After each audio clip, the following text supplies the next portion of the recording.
Josh Hyman of Locked On Blues here with 5 things you need to know about the St. Louis Blues ahead of the 2022-23 NHL season. Number 1, Jordan Binnington is ready for a huge bounce-back year.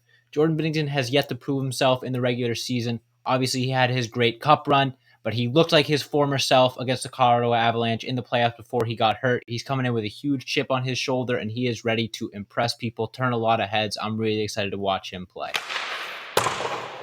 Thing number 2, Robert Thomas and Jordan Kyrou are being handed the keys to the franchise for the St. Louis Blues. Both players were handed massive contract extensions in the offseason, identical contract extensions. Both players had a huge breakout year last year, close to point per game for each of them. I anticipate more of the same next year or this year.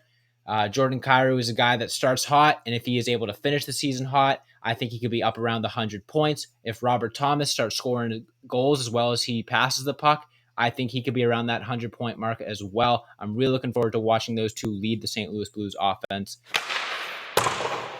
Thing 3, Jake Neighbors, 2020 first-round pick for the St. Louis Blues, is going to surprise a lot of people this season.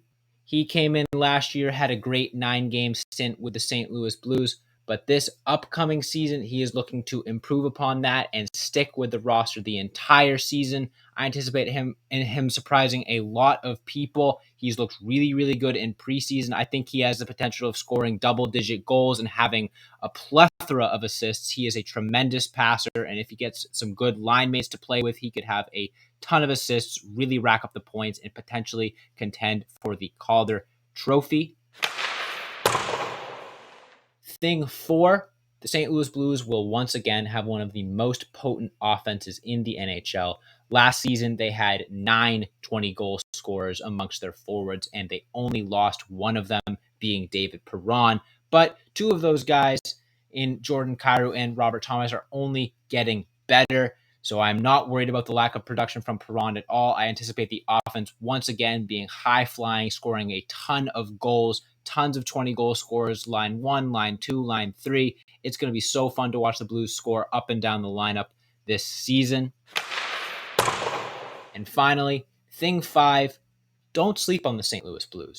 They are one of only 2 teams that beat the Colorado Avalanche in the playoffs last season, and they were just a few seconds away from forcing a Game 7 in the playoffs where, as we know, anything can happen. I think they're fully capable of competing with the Avalanche again this upcoming season. I think they are a potentially Stanley Cup contending team if the chips fall in the right place. It's going to be a big season for the St. Louis Blues. Like I said, underrated. Don't sleep on them. You are now fully in the know about the 2022-23 St. Louis Blues. Be sure to subscribe to Locked On Blues for free wherever you get your podcasts and on YouTube to keep up with the Blues all season long.